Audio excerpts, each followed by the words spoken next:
Hey, Tanya. Hi. Hi.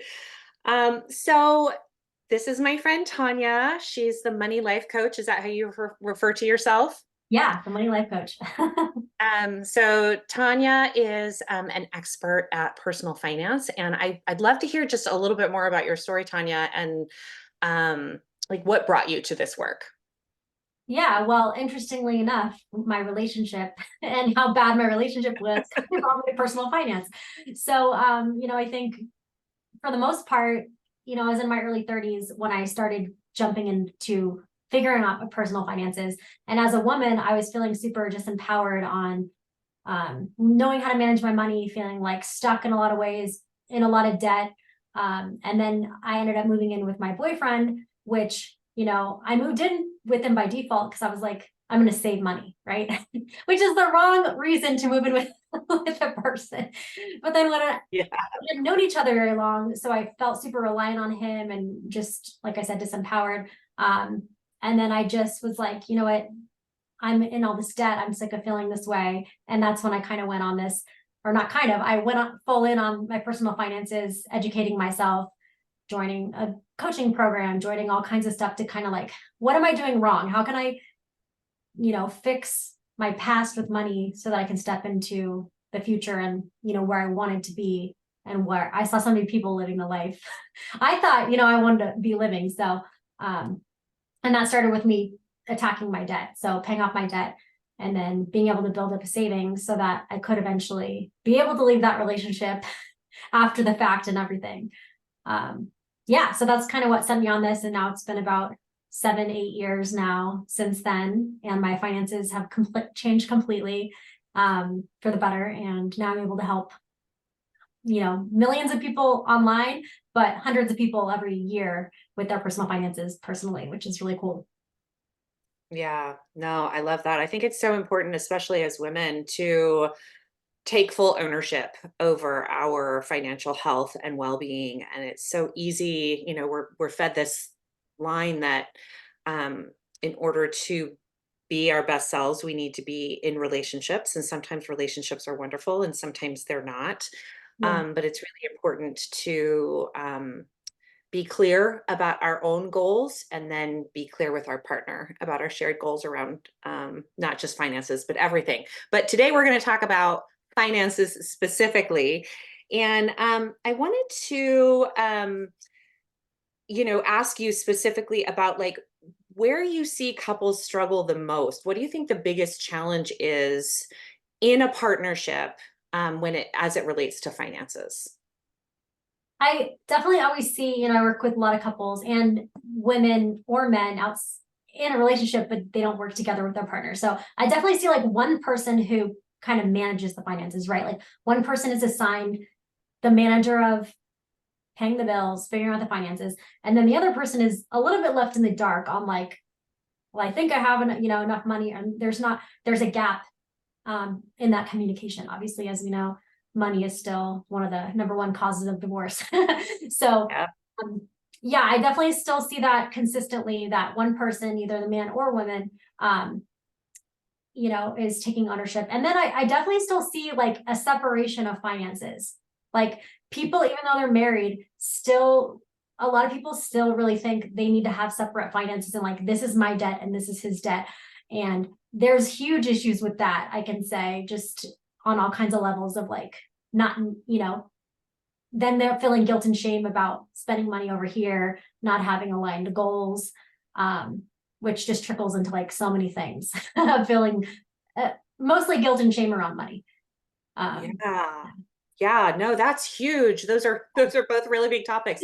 Let's dig into both of them because that manager kind of employee dynamic is something that I talk about all the time in yeah. couples and how they manage their households.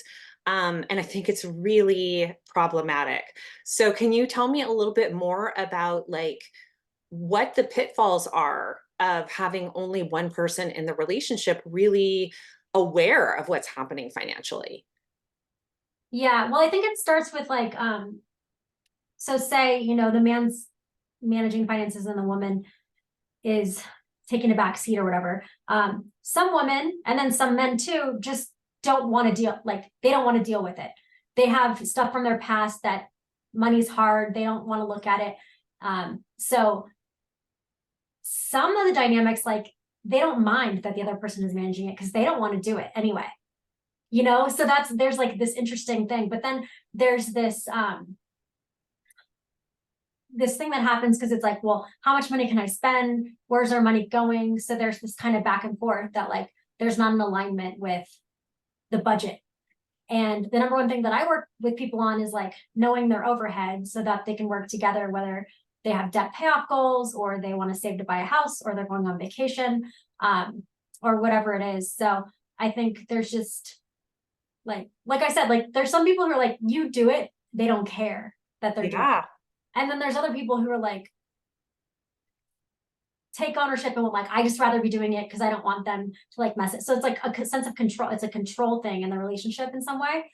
And then there's other people who like, they want to be better on the same page, but they don't exactly know how to navigate that. So sometimes that's why people want to have a coach. Same thing with the therapist. They want that person kind of helping them mitigate, like, being able to be like the voice of reason or not have to like just to talk through things realistically because money is very emotional. So what happens when you're doing this is it's like finger pointing. You know what I mean? Like you did this and why did you spend this and what happened here? So as much as possible with having a budget in place, what I help my clients do, usually together, I really tried to say like, we need to have, like, I don't mind if you start doing this just to take control of it on your own initially, but then you really need to bring in your partner so that they know what's going on, or at least like a weekly quick 5-minute check-in. Like, I think the best way we can like make something not seem like such a big deal, like let's take 5 minutes a week to chat through this real quick, because that's what stops people is feeling like, oh, this is going to take forever. It's so overwhelming. I don't want to look at this. So as much as you can make it like small and simple, the better it'll be. And just the amount of stress and anxiety that disappears when you have these uncomfortable conversations, just makes your relationship like that much better on so many levels. Agreed. I agree completely. And I think that's, there's this, particularly around money, there's all these barriers that you talked about, our own, how we were raised around money, what our thoughts around money are. Money's scary, money's bad, money's good. So, being really clear with your partner about those feelings that you have around money, and then working together to really be clear on what needs to happen. And both partners need to know what's going on because somebody can get hurt or incapacitated, and they need to know how to pay the bills. So that open dialogue and keeping it small, that's great advice. Are there any other like tips that you see couples use successfully to navigate these conversations more? I mean, every situation is different, like all relationships are different, but I definitely just feel like I feel like the best thing people can do is like getting clear with that money, with their vision together. Because if you want to have a future with that person, I've seen that those stats, it's like if you can share a bed with somebody, you can share a bank account. Like people have such this fear around money, which I get that men and women have been taken advantage of. So you want to have like somewhat of your own control of the situation. But also I think just being able to have that vision together, like what if you want to have your own bank accounts, okay, but like what's our shared vision? Like, is it paying out, like people just have different goals. So you need to get an alignment on like, a couple major goals that you're working towards together, because otherwise it's like, why are you telling me not to spend money over here? What's the point of this? Like the goal setting and figuring out your vision is like the number one thing, because then I think you can approach it from not such an emotional point and be like, okay, let's look at the numbers and figure out our goal, reverse engineering our goal of where we want to be. That's the number one thing I think people do. They're just like, we want to pay off debt. There's no like real set, there's no target. You know what I mean? Totally. No, it's so true. And sometimes people think they're aligned with their goals, but they just haven't spoken them out loud and they're not aligned with them. So, Yeah. like you said, it's really important. And this is a perfect segue into kind of the second part of what you brought up, which is this idea that we need to keep our finances separate um, in our relationship. Um, I'm older, so that seems like a little bit different to me. And that seems really challenging to navigate. So I'd love to hear more about like the pitfalls that you see people fall into when they are one, not aligned on their vision for the future together, and two, they're spending their money in opposite directions. Yeah. Well, I mean, the first thing is they should be having all these conversations before they even get married in the first place, right? Like all the financial conversations and understanding your general, like your mindset around money and your shared goals, those should all be happening before you even decide or even tie the knot, because from there, everything just becomes like everything's exposed, or it comes to surface eventually, even if you try to hide it. So I feel like not knowing what your partner feels about debt, how much debt they have, their investing strategy, like, basics, but a lot of things that people feel uncomfortable talking about. Um, that that makes people, I think it's a scarcity mindset. If people don't want to share a bank account, it's like, what's the fear? There's a fear of a sense of like they don't trust you. You know what I mean? I don't trust you, and I don't trust myself, and I don't trust you either. So like there's already something you're saying like that I don't trust this relationship, Yeah. which that's huge. So if you can't have that, I think you need to explore why that is. Um, or if you feel guilt and shame because like, oh, I have debt and I want to pay off my debt.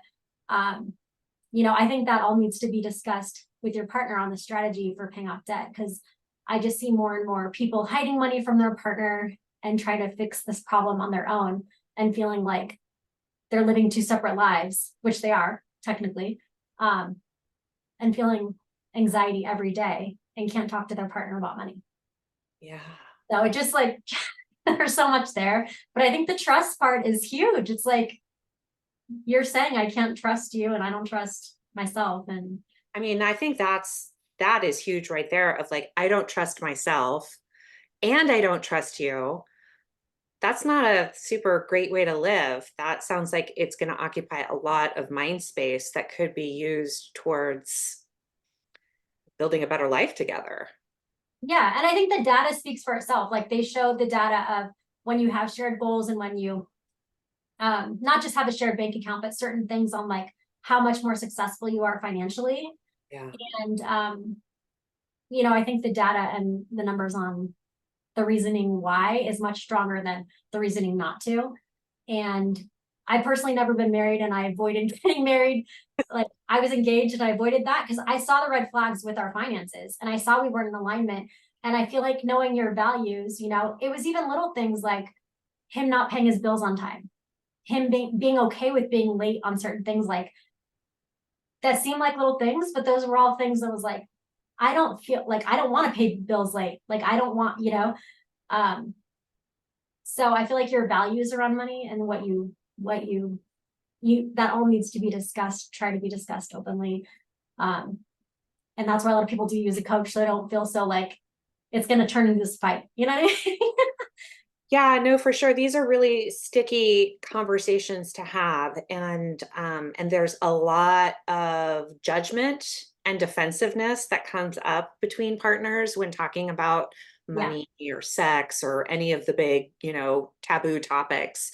And so having a neutral third party to guide you through that can be unbelievably helpful to break through some of those barriers and get to the other side. Yeah. Yeah. Yeah. Like what do you see with partnerships like on your end? Does money get brought up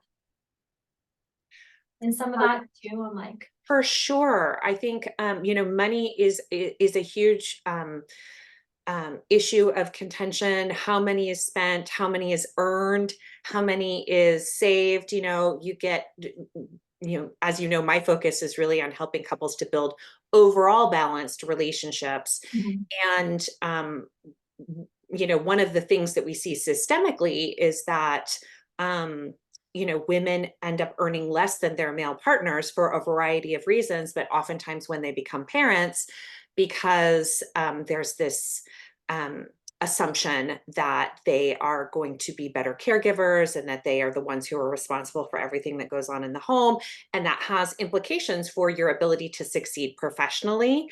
Mhm. And so, when I guide my clients toward a shared vision, it includes that financial component because you have to not just think about how you're saving money or how you're paying off debts or how you're paying your bills, but how you are earning money. So even if women take just like a short break from the workforce for caregiving responsibilities, that has cumulative effects, right? On their earning potential, on their retirement savings, on their social security benefits. And, like I could have to follow up with you on the exact statistics, but what's coming up for me is like, a 2-year gap can lead to like a $500,000 overall income loss, Mhm. which is humongous, right? Like Yeah, that's a lot of money over the course of your life. So we yeah, have to be really careful about, how we are prioritizing our professional pursuits. And if either partner is choosing to step away from the workforce, that you're really aligned about how that's going to look moving forward and how you're going to retransition back. If you're going to retransition back, what all of that looks like. So yeah. I'm with you 100% on the implications financially of being in partnership and particularly in marriage with someone. Yeah, I mean, I think that, adding kids into the mix, or like that whole element of like the man's making the money, you know what I mean? But the woman's there's still that dynamic too, where people are staying home, or there's pressure on the woman, like you said, like to do everything plus earn $100,000 a year, but Yeah.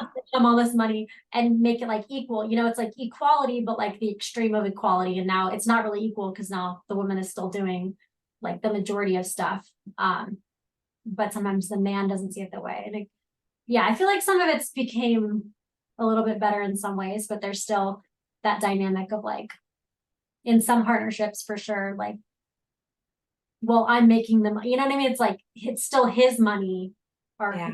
it's not Yeah. like There's this kind of gendered assumption and a lot of these are unconscious, right? I'm not saying that like yeah, um that you're going into it necessarily with these super patriarchal or misogynistic ideas, but it's like a unconscious bias that we have based on our cultural programming that my time is more valuable because I make more money. mhm, And then that means, okay, well, I'm not going to leave work because our kid is sick and needs to be picked up from daycare, or because that costs more money for me to do that than it does for you to do that. yeah, And so, getting in clear alignment about your mutual vision for what you want your, parenting and finances and all of that to look like is just so critical. And a lot of people need help because we don't know, just like we don't know we have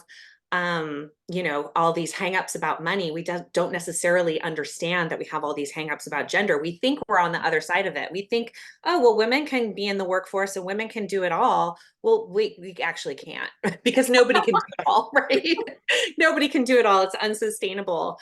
And that's one of the joys of being in partnership, is being able to carry that load together and choose how you want to live your life and how you want, if you want to travel, if you want to, send your kids to fancy activities, or if you want to, keep it simple and have a very, simple lifestyle. It's all just, it's so critical that you're in alignment with one another about all these things. oh yeah, the kid stuff easily gets out of control, and whether it's the daycare or the private schools, or all the activities, that just easily starts to eat up couples' budgets. And I see that, like, well, I experienced that in my own childhood with my sister and I being in dance, and my dad always being like, what does this cost? And he was always concerned with how much Yeah. something was going to cost and all this stuff. And they like I mean, they had a joint bank account, but it was like they both had their own, um, like my mom paid for our stuff and then he covered the big, whatever their agreement was. But he was Yeah. always like still concerned with this costume cost how much and what's going on and why is this, that, but something else that you said reminded me of like the whole, like whether your partner is, I think who you marry and who you choose as your partner is one of the number one financial decisions, most important financial decisions you can make. And I say that's why I think it's super important to know what you're looking for before you get into before you get married, for sure. But it's like, is your partner an asset or a liability? You know what I mean? Like my ex was a liability. It was always a parking ticket. Something was late. There was something going on with his work. And like, it was like, we would get ahead and then it would go back, it's always like this back and forth. I feel like your partner can become an asset, right? Like there's but you have to like want to do that together and do the work together. And a lot of guys do just like, let me take care of this money, or same thing with the wife. Like my sister, she takes care. She's like, I don't think my husband knows what bank we use. That's Yeah. how. So she also has that sense of control. Like she just wants to take care of it. But like you said, if something happens to one of them, there's just 5 million reasons why you both kind of need to have at least a general knowledge of where your money is, what's going on, what's our plan, and having those uncomfortable conversations. Yeah. So how do we, you brought up such a good point that like really you should be having these conversations before you get married. What do you recommend to couples that they do before they tie the knot and merge their financial lives, whether they think they're doing it or not, Because when you're married, even if you have separate finances, there's still all sorts of complexities around, like the legal implications of being married.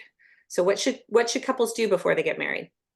Yeah, I mean, I'm a big proponent of couples counseling and couples, premarital counseling to get on the same page on all kinds of stuff.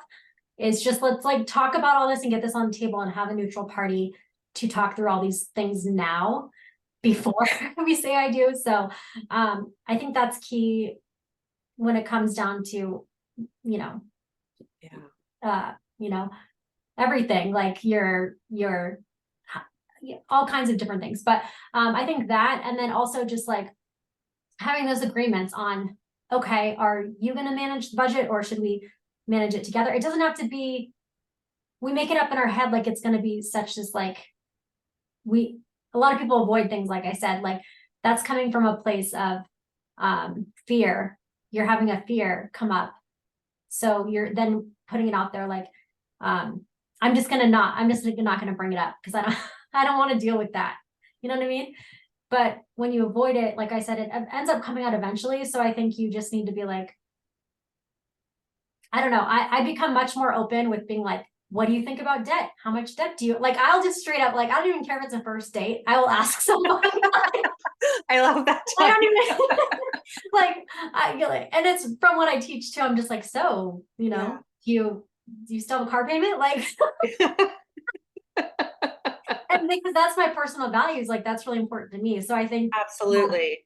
talking about student loan debt or what the general plan is to pay that off, and like, yeah, if you don't own a home yet, like that's the biggest purchase that most people make. So like, what does it look like to buy a home? Like, what there's a huge gap if you watch those HGTV shows on what people want to spend on a home. They're in the They're always way off from one another. Like, did you not have this conversation before you started filming? I can't. How can you be $500,000 off? Like, It's fine. It's yeah, not fun. it's Yeah. not fine. So, I mean, yeah, you have to understand the whole picture, and everything impacts your whole life. And I feel like the comparison gets in the way of so many of our decisions and their emotions around money now. So like, seeing people with these houses on social media or the certain lifestyle. And the thing is knowing your personality type. So even something I have in my course is understanding your personal finance, like your money personality types, because Yeah. one person is naturally going to be the spender, one person is going to be more of the saver. So who's, kind of defining who's who, but how do you have a balance between that instead of, you know, complaining that this person's overspending and being annoyed that this person wants to save all this money? How can you find a balance, more of a healthy balance with money? And then, like I said, just the goals and having the conversations on like, okay, in the next year. I mean, obviously, weddings are usually freaking expensive, right? So like that normally already brings up a lot of money conversations. I've had two clients recently, one who decided not to get married, and then the other one, they're figuring out that right now with their finances on like what they want to do. But I feel like that initially already comes up, like a lot of money stuff starts to come up with a wedding, right? On how Yeah. much is that. And you hear people all the time who get married and then get divorced like the next year and then still have all this wedding debt or whatever it is. Just, it can all be avoided in so many ways if people actually communicate. But yeah, a lot of us aren't, we just have a fear. And I think the best thing you can do, no matter what, if you're in a relationship or not, is knowing your own personal finances and having your own monthly budget and having your own goals and vision. And then, when you meet a partner or if you have a partner, it makes it easier to talk about because you already feel in control and you feel empowered with your money. And so now we can have, like, it's easier to have, like, that's why it's easy for me to just ask somebody straight up. Like, I'll just meet somebody and ask them. I don't know who cares. Like, I don't care if you're offended, you don't have to tell me. I'm like, how much money do you make? Like, I'll, and all those topics, like, used to never, when I was a kid, like, you don't discuss money even with your own family. Like, you Yeah. don't ask them about how much debt they have, how much money they make. And now it's just so much more open. Which is wonderful, which is necessary, Yeah. but it comes with those tough conversations. Yeah. And I have some couples who are like, I don't even know how much money you make. I'm like, how do you not know how much money they make? Like, it's like kind of mind blowing, but I feel like it's one of those things people just avoid, or, yeah, it's fine, it's working out. Like, people are okay with being like it just being fine when, like I said, building up over time, one person might have the shit together and be investing away, and it might be fine, but it could be a lot better and you could have a lot more money if you guys just talked about it a little bit. And a lot more harmony in your relationship, right? If you have that transparency and that openness. You said something that I really loved about your course where you have people take a money personality test, and everybody's going to fall in a different place on the spectrum. I think it's so wonderful to know not only the similarities you share with your partner, but also the differences. Like sometimes um, we're critical of like, oh, this person isn't like me in this respect. But that is what makes the world go round, right? It would be Yeah. boring to just be married to yourself. It's no fun. But you also have to be really clear about how you differ and how that aligns with your values. And I always tell my clients that conflict is an opportunity for learning and curiosity about your partner. So if you learn that your partner has a really different money personality than you, that gives you the opportunity to open okay, well, where did you get those ideas? What about your family of origin or cultural conditioning led you to those money beliefs? And that's a real opportunity for learning about your partner's past and their belief system. Yeah, I feel like that's a good way to approach it, is like not being like, how did you grow up with money? Like asking them questions about their past. And then you can easily go into kind of where they are today. You know what I mean? So you don't have to be as direct as maybe I am. But there's other ways to be like, hey, you should listen to this podcast I just listened to on these people paying off debt. Like something kind of simple that opens up a conversation about money, or a TV show or a book or something. An article, a news article, like, Hmm.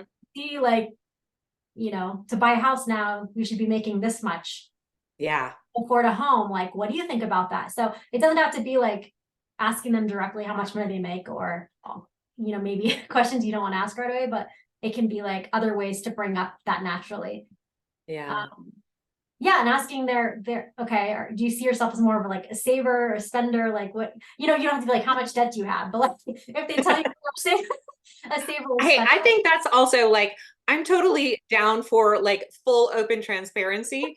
And also, it's good to have some other techniques in your pocket to Yeah, pull out. write down your credit score. What's your Here's my one sheet of my financial health. Are we going to have a second date? You know, five. Let me just know right away because I'm just gonna say yes or no. Um, yeah, but it's interesting, like the people you call in your life or the same in more of alignment, you know, it doesn't have to be perfect alignment, like you said, or if I'm more of a saver and have my vision already in place, like doesn't mean somebody who isn't super clear, like, oh nope, that's not gonna work. It might work, but they just might need a little nudging, like you said, or be like, what is your approach or your like, are you investing or have you been like, you know, you can ask them people easy questions to make it more comfortable or open than Yeah. just going straight. Well, that's another thing that you said that I really liked was that, like the best thing that you can do to be successful in partnership is to be clear yourself. And so having a good, solid system in place that works, then you can come to your partner and you can say, hey, I've been using this system. This works for me. How are we going to utilize this together successfly? Yeah. Is so much more like positive and proactive than like, I don't know, what do we like, how are we going to do this? And even just like approaching a wedding from that perspective of like, here's my overall belief system around money. And now we're doing this wedding where everyone's pressuring to have it be bigger and better and more elaborate and once in a lifetime and blah, blah, blah, all the nonsense that comes with the wedding industry, Um, but applying those, it's a good test of like applying those values and those belief systems and that pragmatic approach to how you successfully navigate financial decision making. Yeah, I like that. It's like I've told some other clients to do this too, but it's like when you're approaching somebody with your budget or a plan, right? It's like create a budget and it's not like here's the budget and here's what we're going to do. It's like, okay, I put some numbers together, like does this look right to you, or what would you do to adjust? Like, so you ask them like you ask them for their feedback instead of telling your partner like you can only spend, okay, we only have a budget for this and we only, you know what I mean? It's like let's have an open like dialogue on, you know, because then you'll see where other people like, oh, I value, you know, getting a massage every month. Why are you spending money on massage? This is my entertainment money, and this is your entertainment. You go golfing or whatever it is. Like, so Yeah. compromises, you know, instead of that feeling like I can't spend this money, or why are you always doing, you know, spending money here? It's like approaching it from like, even if you're the one who's more proactive with the budget. Um, I did this even when I was with my partner, because normally most people live together now before they get married, right? So it's like Right. ideally you put together a joint like budget anyway to kind of look at who's contributing what to food, or you know, here's my budget and then our budget. Um, and then yeah, just approach it from the way like, how does this look to you? Like what would you change or adjust according to these numbers, you know? Instead of telling somebody what to do.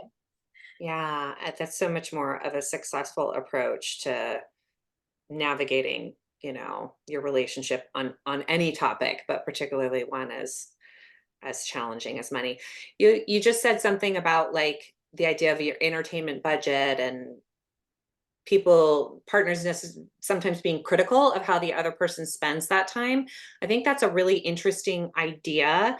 One of the things that I work with my clients on is, kind of this notion of like a balanced household and how oftentimes we try to create this like tit for tat fairness factor where it's like, okay, well, we're each doing 50% of the work around the house, which is not necessarily achievable for Mhm. most couples, but a good way of like approaching that is, okay, well, do we have equal like leisure time? So maybe you're spending more time at work and I'm doing more of the household work, and maybe that's okay. You figured out that balance, but we both have like equal leisure time. And I like how that could potentially also be applied to like your financial health. Okay, well, we have these big overall goals, but we also are individual people and we want to be able to pursue our hobbies and take care of our bodies and all the things that we do as humans. Yeah. Um, I think that's a beautiful way to look at that of like this is our entertainment or self-care budget and spend it how you want it. Yeah, I think like the whole like pocket money or figuring out, I'm all about like, most budgets don't work, just like most diets, because you're restricting your life too much. So like, Yep. how do you have that balance? Like if, I'm all about helping people pay off debt faster. You can do that and still have a life by like budgeting in even $100 for entertainment or whatever it's self-care. There's ways to do it that make sense. And but yeah, having those conversations, like being like, okay, well, like you said, you play golf every week and that's this amount of money. Then ideally would spend like, not ideally, like you said, it doesn't have to be 50-50, but something that makes more sense. Feels Um, balanced, yeah. feels like one person isn't necessarily having more access Mhm. to good stuff than the Yeah. other partner. Yeah. 100%. And I feel like we need more of that. This America specifically has become like workaholics, and we're just like we work so much just to get to retirement or to get to buy a house, and Yeah. then become a slave to that thing, right? And it's like when you have better control with your money, you can see better, like, okay, what actually makes me happy? Is it buying, like, let's run the numbers on buying a $500,000 house versus $1 million house. You know what I mean? Like, what's the difference? Like, you have to have those conversations, look at the lifestyle that's really going to make you happy and that is fulfilling, and how much more time you're going to either have to spend at work or what that looks like. Because we just don't stop to think about that a lot. We just are like so focused on when we get here, then we'll have, get to have this freedom or get to have time with our kids more, and we can't get time back. Like time is the one thing with money. Like that's why I'm such a big advocate for this, is because like money should give you freedom. And if money is feeling like handcuffs in your life, then there's an issue, because then you're just a slave to money. Yep. And that happens so frequently where it's like, okay, we're paying off debt, we're never saving, we're never getting ahead. Or maybe we're investing a little, but we still have all this debt, so we're not really moving the needle. And yeah, it's like those big lifestyle decisions on where you live, the house you buy, the job, your job or whatever that is. Whether it's, I'd rather be a mid-level manager than be in higher level in corporate, because that's going to take this much more stress and energy and time and make a Yeah. little less money. Yeah. Um, so those are all a part of the money that impacts your life. Yeah. No, that's huge. You've got to be clear on a lot of those things and also have contingency plans in place when things happen unexpectedly. How do you coach your clients through like unexpected expenses or challenges that come their way? Yeah. I mean, I think the number one thing is like most people don't have a cash savings or an emergency fund. So the number one thing that I help people figure out, if they own a home or not, is what should at least a mini emergency fund be if you have other debt that you need to pay it down because the interest is high. Let's at least get some buffer between you and life, because even having a couple $1,000s can really make you be able to make decisions differently. Instead of being reactive with money, being able to be more proactive, Yeah. instead of taking a job, that you don't really want to take because you need the money, like this anxiety around money. So I think, yeah, the number one thing is like, even if it's making minimum payments temporarily to build up a cash savings, like some cash savings is going to give you a little bit of buffer, because those things that throw people off are normally, if they buy a home, bigger home repairs. So home repair things they didn't plan for, Yeah. because everyone thinks they have to buy a home, and then when they do, they don't realize all the expenses that it actually costs. Yeah. So that throws people's budgets off a lot. And then, like I said, those kids some of those bigger kids activities, like not planning accordingly for like summer camps or time off, like vacations. Vacations are a big one. Yeah. End up going in all this credit card debt because they didn't have a plan when they're going on vacation. Um, so yeah, it can be as simple as like, hey, our initial goal is just like saving $2,000 as fast as we can over here. Like, how can we do that in the next like month? You know what I mean? Or Yeah. whatever that is, like having those goals, and then going on to the bigger goals. But also being able to chunk things down. I feel like the better we can do with coaching is like all about making things smaller so it doesn't feel like such a big gap. Because if you have $100,000 in debt or whatever, that seems like it's going to take forever and we're never going to get there. But how do we break it down, in smaller debts or smaller goals so that Yeah. it feels more achievable? Yeah. Yeah. So I heard a lot of good advice for couples who can be a little bit more successful in managing their financial stresses in their lives. I heard you say that couples should create a kind of a shared vision of their financial future together, that they Yeah. should be checking in with each other frequently, even if it's only 5 minutes a week or something like that. That they should understand their differences between like their money approach and how that is going to affect the way that they manage their money, and that they should be very clear about having access to some sort of an emergency account so that they're not knocked off their socks when Yeah. something inevitably comes their way. Is there anything else that you see couples who are really successful managing their finances do? Um, I think that basically covered it. Yeah, I feel like it's like, um, I mean, the consistency and the building the discipline and the consistency in finances is like the biggest thing in all areas of your life. Something else that I touched on earlier that I did want to speak to just for a second too was like the whole being like hiding money. I've been seeing is much more common these days, and I feel like,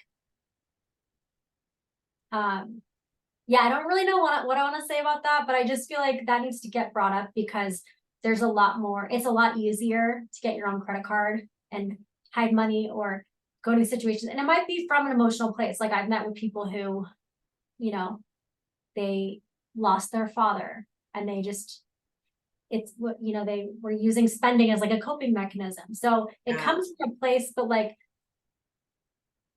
I just feel like that's such a big thing in relationships is having that trust and being able to talk to your partner in any way possible. And if you're feeling like you can't, then how can you start to work on yourself and get belief and work on your own budget and your own finances? Like a lot of my clients will do is like come to me and be like, I just want to get this, like a hold on this, and then I want to bring them into it.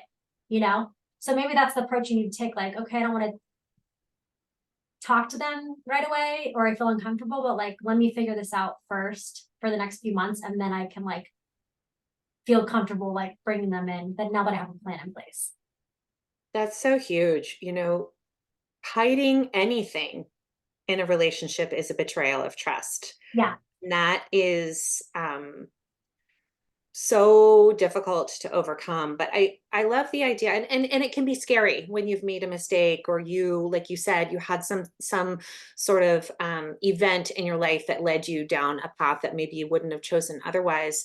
But you know, coming to terms with why you did what you did and how you're going to work towards resolving that issue will probably make that conversation a whole lot easier with your partner, instead of it just being a big smack in the face of here's this thing that I wasn't honest with you about. Yeah. Yeah. I've just seen, I had a friend who's a coach who's in divorce court right now, got summoned because he was So coaching. fun. It all came out in the coaching. Oh yeah, that's true. That can be that's a thing that can Oh, happen. but nothing that drastic has happened, but I have seen just people hiding a lot of money and just Yeah. afraid of what their partner is going to say. Um, which I get too, like that you can build up, like, how are they going to react to this? Or they're going to divorce me, right? Like the worst case scenario. Yeah. So I feel like the looking at yourself, like reflecting on yourself, like the biggest thing I had to do when I wanted to just kind of put the blame on like how I grew up, or I never made enough money, or like I would make excuses, is like taking ownership of yourself and your situation. And being like, we can't change our past. Like we can't do anything to go back and fix like maybe something we did that we didn't want to do, but we can make choices to have a plan and create, a better life for our future. Yeah. And there is hope and there's a way out of like every situation, no matter what people think, because a lot of people feel like overwhelmed and paralyzed by finances, and you see that a lot with the suicide that happens and certain things that people just don't want to deal, or drug and alcohol use, whatever it is, because of money. So, yeah, money is very emotional. So I think understanding the emotions around it and just working on yourself is the best thing you can do for any relationship or partnership, whether you're single or gonna be, want to be married. Agree. Yeah. That's huge. This was a great conversation, Tanya. Is there anything else that we missed that you want to touch on before we wrap up? I don't think so. Yeah, I just think, I think we touched on a lot of things and hopefully give people a lot to think about and digest, and just being able to listen and want to work on this. I think taking action, in even a tiny way is the best thing you can do. So even Yeah. listening to something and getting the wheels spinning on how to approach something, will help people be able to make those hard conversations seem easier. Yeah. Yeah. Agree. So how can people find you if they want to learn more about the work that you do? Yeah, at my website, themoneylifecoach.com, that's where you'll find I have free budgeting resources, free other tools, and then you can work with me. You can schedule an intro call with me. So if you want to coach one-on-one with me, we can. And I have an online course there as well. And then I have a lot on social media under my name, Tawnya Schultz, or if you look up the Money Life Coach, lots of free content that I'm always posting on tools and tips to focus on, having a healthier relationship with money. So I love it. Thanks, Tanya. This you're was fun. welcome. Thank you. I appreciate it. Take care. Bye.